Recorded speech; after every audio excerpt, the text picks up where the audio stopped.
Om Shanti. Pita Shri Prajapita Brahma Baba's Life History, Part 40. Title: Night Class. At night, when Baba and Mama used to sit with everyone, writes B.K. Dadi Pushpashanta, it was a scene worth seeing. They were aglow with purity, and in between their eyebrows you could perceive the shining light of the soul. They smiled gently at us, and a universe of meaning was revealed. A wonderful thing was happening on earth, yet so many millions of people did not even know. There is a proverb: when God came on this earth and distributed good fortune, many got their late and many slept on in the sleep of ignorance. How true that has become. When these two divine beings came to the class, their way of walking, their vision, their vibration were felt immediately. First of all, Mama would say, "Are you all sitting comfortably?" Meaning, are you stable in mind, speech and body? Are ideas, decisions, alternatives disturbing you? Do you take care, after coming to such an ideal father, not to get caught in a web of harmful thoughts? This life is invaluable. Do not pass the time in wasteful thinking. If you want anything, let us know. You're in the house of your own father. Do not feel shy. Speak up. Those who want salvation, that is special privileges, raise your hand.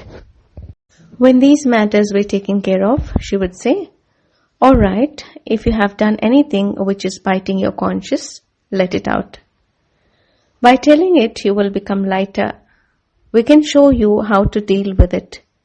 Then, in the future, that kind of Maya will no longer exist for you. If you keep it to yourself, it will go on increasing, and one day it will be deadly." Then, when Bab Dada came in, all eyes turned to watch. His way of walking, sitting and gesturing was a class in itself. Silence would fill the classroom. He would look at the children and ask, "Mama, have you asked the well-being of every child?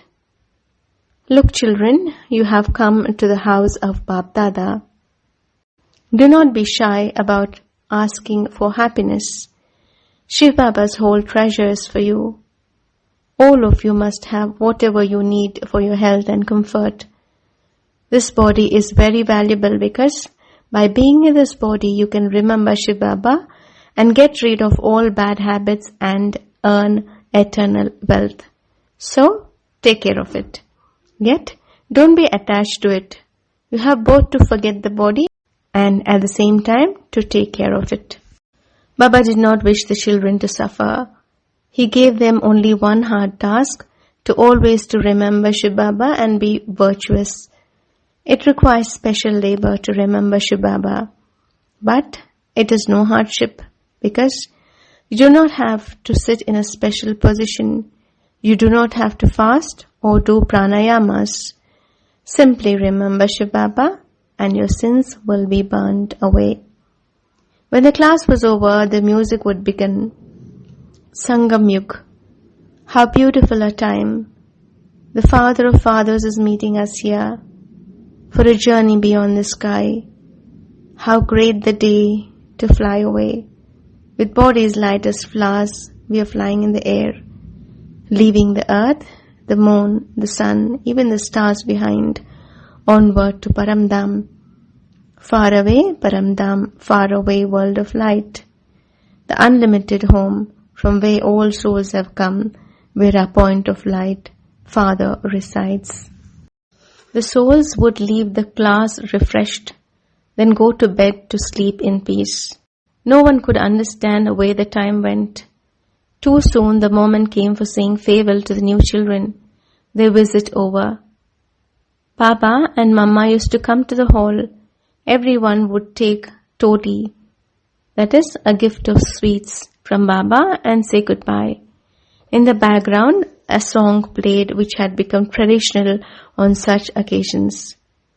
Do not forget the days of childhood and do not weep after laughing today. Baba used to say, are you listening to the song? What is it saying? You have found youth again because you're God's students. This student life is the best. The song says, do not forget. While taking knowledge, do not leave Shiv Baba to get involved in Maya and do not fall into the quicksand of desire. Next title, A Delicate Scene of Farewell. Leaving Madhuban, remembers Sister Sheila Indra, was the hardest thing of all. Who would voluntarily leave God? Who would voluntarily leave God? Tears fell from every eye. But Baba and Mama whispered gentle inspirations to each of us. Mama would hug the sisters and Baba would pat the brothers on the back and say, all right, son, are you going? We laughed and cried at the same time. The smaller children used to hide in cupboards and beneath the beds until they thought the train had left. When they were found, they just said no and they refused to go. If they spied Baba, they would run and catch his hand and plead to stay. Oh sweet children, he would laugh. You're Baba's children. Baba is only sending you to serve. You have to give the introduction of Shiv Baba to other children. You can do greater service. You can do greater service than these elders can. Do not ever be angry. Do not quarrel with anybody and keep your conduct such that all should say that these are really children of God. Become great Pandavas, that is guides, and come back. You are true Mahatmas, that is great souls, because you're all pure and uncorrupted. You will inspire others to be pure. Hearing Baba talk in such a way, our faces would brighten and we would happily agree to go. Everyone sang a last song together. Then Baba and Mama waved goodbye with handkerchiefs until the departed children were out of sight. They left in happiness. Only when we were on the road did we begin to wonder again, why ever did we leave? Next title, Invitations. A Vedanta seminar was held in Amritsar and 2 sisters were invited to speak along with a number of sadhus and sannyasis. We travelled 3rd class by train, even though our hosts would have paid for 1st class tickets for us, recalls B.K. Dadi Rukmini. When we arrived, they had trouble finding us because they expected us to alight from the 1st class section. When they found us, they took us to our lodgings and offered us lavish food. We accepted only milk and vegetables. This impressed them because the sadhus generally asked for even more than they got. Our host offered to wash our clothes, but we told them we would do that ourselves, as well as whatever other work or cooking was required. They liked that very much, since the sannyasis made them wash their clothes for them and massage their feet too. At the seminar, we 2 sisters were invited to sit on the platform and the audience wondered who we were, what we would say. At last, B.K. Dadi Janki was allowed to lecture. The other speakers all supported the Advaitist philosophy, that is, that God is everywhere and that this entire material world is illusion.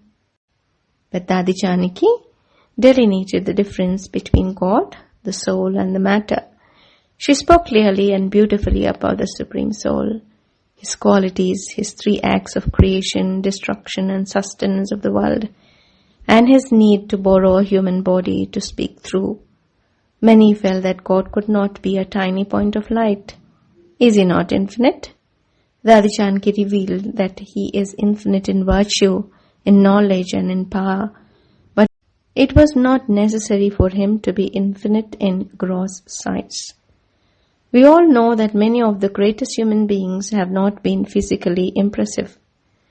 The Emperor Napoleon was quite small in stature. Mahatma Gandhi looked weak and frail, and many women, who are widely considered the weaker sex, have proven to possess more spiritual power than even the greatest of men. Indeed, Shiv Baba often stated that Mama was able to reach a higher stage much faster than Brahma Baba did. Dadi Janaki's lecture stunned the crowd into silence. What she said seemed clear and obvious, but the organizers of the seminar were horrified. The gospel of omnipresence had been breached in the presence of its most ardent supporters. They saw this as an affront. In retaliation, the organizers prevented Dadi Rukmini from speaking, though she had been listed on the program. Many in the audience complained that this was unjust and they wanted to hear what she had to say. The next day, a large number of those people gathered spontaneously at the sisters' lodging. Another seminar took place. Baba gave birth to many new children that day. Dadi Janaki and Dadi Rukmini were invited to stay with several local families. They split up so they could serve more and soon had organized 2 sets of ongoing classes. In a short time, despite vehement opposition by the Gurus, a permanent service center had been established. Om Shanti.